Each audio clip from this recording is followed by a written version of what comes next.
What if the reason you never have enough time has nothing to do with your schedule and everything to do with a lie you've been telling yourself? Picture two people with the exact same 24 hours. One of them writes 7 books in a single year while living with her parents in a cramped spare room. The other moves into his own apartment, gains total freedom over his schedule, and writes only 3 books that year. Same clock, same number of hours, wildly different results. That second person is author Thibaut Meurisse himself, describing his own life, and the gap between those 2 years is exactly what this video is about.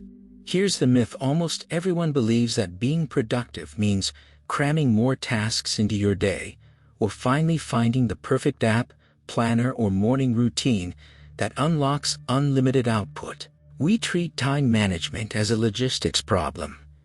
Thibaut Meurisse is a personal development author who has spent years studying productivity, focus, and the psychology of getting things done, distilling it into his mastery series of books. His central discovery, laid out in Master Your Time, is that most people aren't actually short on hours. They're short on clarity about what those hours are for, and they're bleeding energy through a handful of very specific, very fixable leaks. Here's the central idea: productivity was never really about managing time. It's about managing your energy, your focus, and your sense of meaning, and directing all 3 at the small number of things that actually matter. In this video, we'll walk through 9 lessons from Meurisse's research into procrastination, focus, and the true value of an hour. We'll look at why willpower has nothing to do with your urge to check your phone. Why "I don't have time" might be the most dangerous sentence you say all day, and the exact frameworks Meurisse uses to protect his focus, multiply his output, and treat every single day like the only one he's guaranteed. Let's get into it. Chapter 1. Meaning is the real measure of productivity. Most people define productivity as checking as many boxes off a to-do list as possible. Under that definition, you could spend 8 hours a day at a job you hate, doing tasks that mean nothing to you, and still call yourself productive. Meurisse defines it differently. Productivity is doing things you find meaningful or enjoyable, while spending time with people you care about. A nurse who recorded the final reflections of dying patients found one of their most common regrets wasn't working too little. It was losing touch with friends they cared about. Nobody on their deathbed wishes they'd scrolled Instagram for 1 more hour. People who actually build a productive life stop treating meaning as a bonus you get once the real work is done, and start treating it as the entire point of the work. This doesn't require quitting your job or chasing constant pleasure. A hard, stressful job can still be meaningful if it provides for your family or gives you a sense of contribution. Meurisse also points out that productivity has 5 layers stacked on top of each other: eliminating distractions, managing your energy, clarifying your long-term vision, planning your day well, and building real relationships. Most people are stuck on layer 1, endlessly distracted, which is exactly why this entire video focuses there first. The exercise: ask yourself this question, and actually write down the answer. What meaningful things do I need to work on today, this week, or this year, to earn the approval of my future self? You won't judge your life by how many emails you answered. You'll judge it by whether it was meaningful. Start measuring it that way today. Chapter 2. Why you really procrastinate. Most people assume procrastination means laziness, so they respond to it with guilt and harsher self-talk, which almost never works, because laziness usually isn't the actual problem. Meurisse breaks procrastination down into 8 specific fixable causes: a lack of clarity about why a task matters or how to approach it, insufficient awareness of how motivation actually works, poor focus from constant overstimulation, fear of not being good enough, no real sense of urgency, no supportive daily routine, unnecessary friction in your environment, and sheer mental overload from too many open loops. The biggest myth hiding inside most of these is what Meurisse calls the motivation myth. The belief that you need to feel motivated before you can act. In reality, action creates motivation, not the other way around. You don't need to feel confident to ask for a raise, and you don't need to feel like writing to start writing.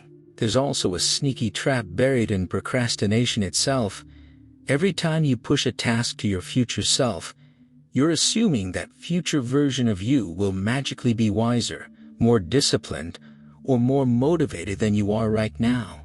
But your future self is built entirely out of what your present self does today. There is no other version of you coming to save the situation. The exercise: pick one task you've been avoiding, and instead of asking, "Why am I so lazy?" run it through the 8 causes above and identify the specific one actually blocking you. Then take just one small action toward it in the next 5 minutes. You don't need motivation to start. You need to start, and motivation will follow you there. Chapter 3. Stop misusing your past and future. Most people treat the past as a life sentence and the future as a source of endless worry, which means they're mentally living almost anywhere except the one place life actually happens right now. Your past is nothing more than memories replayed in the present moment, and yet many of us let it dictate who we're allowed to become, dwelling on regret or shame instead of extracting the lesson and moving on. Meanwhile, most people misuse their imagination by using it to rehearse worst-case scenarios about the future instead of using it to actually plan. People who use time well treat the past as a source of evidence, not a verdict. They deliberately recall moments of courage and past wins as fuel for what's ahead, and they practice self-compassion about old mistakes, understanding they simply didn't know better at the time. They use the future the way it's meant to be used, for planning and for genuine excitement, visualizing a goal vividly enough that it pulls them forward, while still identifying what could go wrong so they can prepare for it, rather than just anxiously imagining it on a loop. The exercise: each morning before checking your phone, take 15 seconds to acknowledge the new day out loud. Something as simple as, "Today is the most important day of my life, because it's the only one I have control over." Then spend 2 minutes visualizing one exciting goal as if it's already happening. The past is a lesson, not a life sentence. The future is a tool for planning, not a rehearsal for anxiety. The present is the only place you can actually act, so that's where your attention belongs. Chapter 4. Time is an investment, not an expense. Most people treat their free hours as something to spend, burning them on whatever feels good in the moment, without ever calculating what those hours actually cost over a lifetime. Meurisse draws a sharp line between spending time and investing it. Spending time is watching Netflix for hours with nothing to show for it afterward, no memory, no skill, no forward motion. Investing time means converting your energy into something that compounds: a skill, a memory, a piece of knowledge, a finished project. Here's the math that makes this real. 2 hours of TV a day sounds harmless. Extrapolated over 3 decades, that's over 21,000 hours. The equivalent of watching television non-stop 16 hours a day for nearly 4 straight years of your life. People who master their time don't eliminate rest entirely, but they get brutally honest about their investment to spending ratio. They ask a simple question about any recurring habit: if I keep this exact ratio for the rest of my life, will I end up where I actually want to be? The exercise: pick one daily habit you'd currently rate as a poor use of time, calculate its total hours over your remaining lifetime, and then write down, in vivid detail, what you could accomplish instead, with that same block of time reinvested. Every hour you don't invest is an hour you've already spent, whether you meant to or not. Time doesn't wait for you to notice the leak. Chapter 5. The compound effect and 90-day urgency. Most people set goals a full year out, which feels responsible, but a year is so far away that it fails to create any real pressure to act today. So the deadline quietly slides month after month until the year is gone and nothing has changed. Research cited by Meurisse found that the single strongest predictor of long-term success is simply the ability to think several years ahead while still making decisions today. But long-term thinking works best when it's paired with short-term urgency, not against it. This is where daily consistency becomes almost absurdly powerful. Write just 500 words a day, and in a decade you'll have drafted 50 books. Learn 5 new words of a language daily, and within 5 years, you'll have the vocabulary of a fluent speaker. Small, repeated actions compound into results that feel impossible from where you're standing today. To manufacture real urgency, Meurisse recommends shrinking your time horizon deliberately. Think in 90-day blocks instead of yearly ones, since 90 days is close enough that you can practically see the finish line, which pushes you to move now instead of eventually. Layer in frequent milestones and deadlines on top of that, since, as Parkinson's law states, work expands to fill whatever time you give it. The exercise. Take one goal you've set for this year and rewrite it as a 90-day goal with 2 or 3 concrete milestones along the way. A year gives you permission to wait. 90 days does not. Shrink the deadline and watch how fast urgency shows up. Chapter 6. Ban. I don't have time. Most people say, I don't have time, so often it's become a reflex, a socially acceptable way to avoid responsibility for a choice they've actually already made. Meurisse points out the actual math behind this excuse. The average person will spend over 9 years of their life watching television and over 5 years glued to a screen online. Once you subtract sleep, that's roughly a quarter of an adult lifespan gone to screens. So the honest version of, I don't have time is almost always, I'm choosing not to make time for this because right now, something else matters more to me. People who take control of their time stop using that sentence entirely and replace it with more honest language.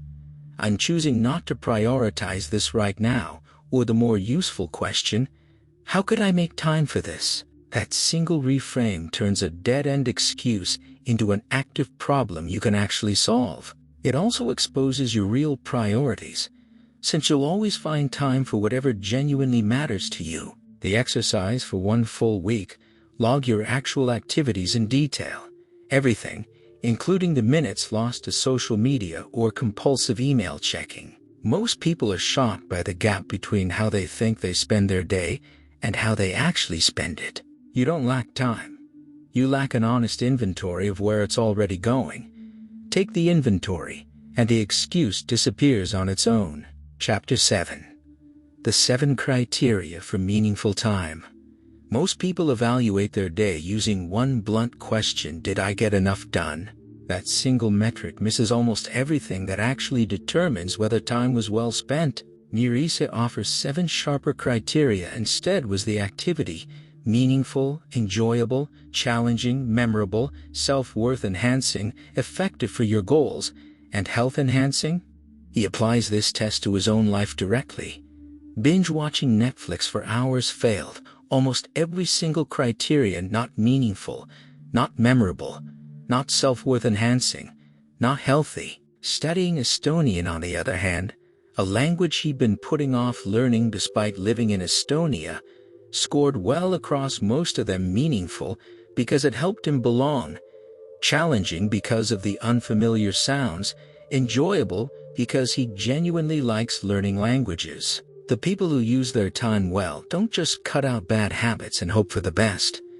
They deliberately replace a low-scoring activity with a higher-scoring, one that satisfies a similar craving, since willpower alone rarely beats a genuine void in your schedule. The exercise: pick one recurring activity from your week and score it honestly against all 7 criteria. If it scores low across the board, choose one specific replacement activity that would score higher and schedule it in this week. Not all hours are created equal. Run your time through these 7 filters and you'll quickly see which hours are actually building your life and which ones are just passing through it. Chapter 8. Multiply and store your time. Most people treat their own hands and their own hours as the only tool available to get anything done, which caps their output at whatever one person can physically manage alone. Meurisse argues you can effectively borrow time by asking for help far more often and more directly than most people are comfortable doing. When he wanted his books translated into 3 languages, instead of spending hours searching for freelancers himself, he simply asked a friend who'd already solved that exact problem and had 3 vetted translators within minutes. There's also a second, quieter way to multiply time leverage. Selling your time directly the way most employees do caps your income at the number of hours in a day. Leveraging other people's time, other people's money or technology, hiring help, taking a loan to build something, automating a repetitive task breaks that cap entirely. Perhaps the most counterintuitive idea in this chapter is Meurisse's reframe of money itself. Money is stored time. Every dollar you save today is time you can buy back later. Whether that means retiring early, switching to more meaningful work, or simply outsourcing tasks you don't want to do, most people use their scarce time to save abundant money, clipping coupons, standing in lines for a discount. Meurisse argues the smarter trade runs the other way. Use your abundant money to save your scarce time.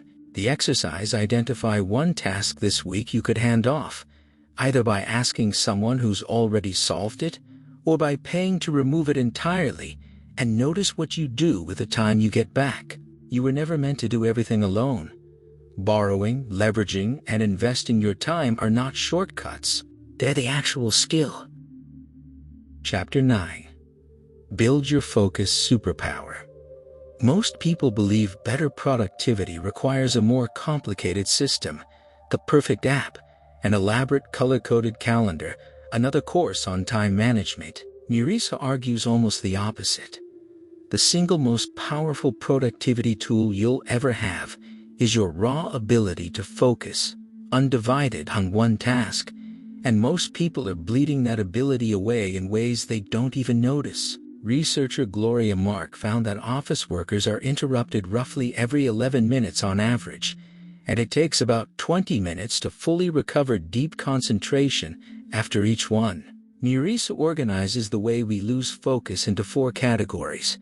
He calls the distraction matrix: being dragged into an activity that pulls you far longer than intended, being interrupted by notifications and outside noise, being seduced by easy feel-good tasks that create the illusion of productivity, and being fooled into thinking the next app or system will finally solve everything, when the real fix is almost always simpler than that. To counter all 4, Meurisse recommends building a short daily routine that signals to your brain it's time to focus, then protecting a single 45-minute block of completely uninterrupted work on your single most important task.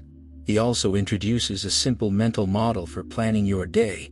Separate yourself into a CEO who sets the day's agenda and priorities, an employee who executes the plan without overthinking or second-guessing it, and a COO who reviews afterward and improves the system for tomorrow. Keeping those 3 roles separate removes the exhausting cycle of debating your own plan while you're supposed to be executing it. The exercise tomorrow morning: before touching your phone, choose your single most important task as the CEO, then work on it without interruption for 45 minutes as the employee. Your focus is the one asset nobody can multiply for you, and nobody can take without your permission. Guard 45 minutes of it a day, and everything else in this video starts working. Conclusion. This book asks you to make one core shift: stop treating time as something to manage, and start treating it as something to invest, deliberately, in the handful of things that actually make your life meaningful. None of this makes time any less scarce, and it doesn't remove the discomfort of sitting down to do hard, unglamorous work when part of you would rather scroll. What changes is your relationship to that discomfort. It stops looking like proof you lack discipline and starts looking like exactly what it is: the ordinary friction of doing something that matters, worked through with a clear system instead of white-knuckled willpower. Let's run through the toolkit one more time. Measure your day by meaning, not just tasks completed. When you're procrastinating, find the real cause among the 8, and act before you feel ready. Use your past as a lesson, and your future as a plan, not a rehearsal for anxiety. Ask whether you're investing your time or simply spending it. Shrink your deadlines to 90 days to manufacture real urgency. Replace, "I don't have time" with, "How can I make time?" Score your activities against the 7 criteria for meaningful time. Borrow, leverage, and invest your time instead of doing everything alone, and protect one 45-minute block of undistracted focus every single day. That's the whole book, distilled into a single unmissable day you can start living tomorrow morning.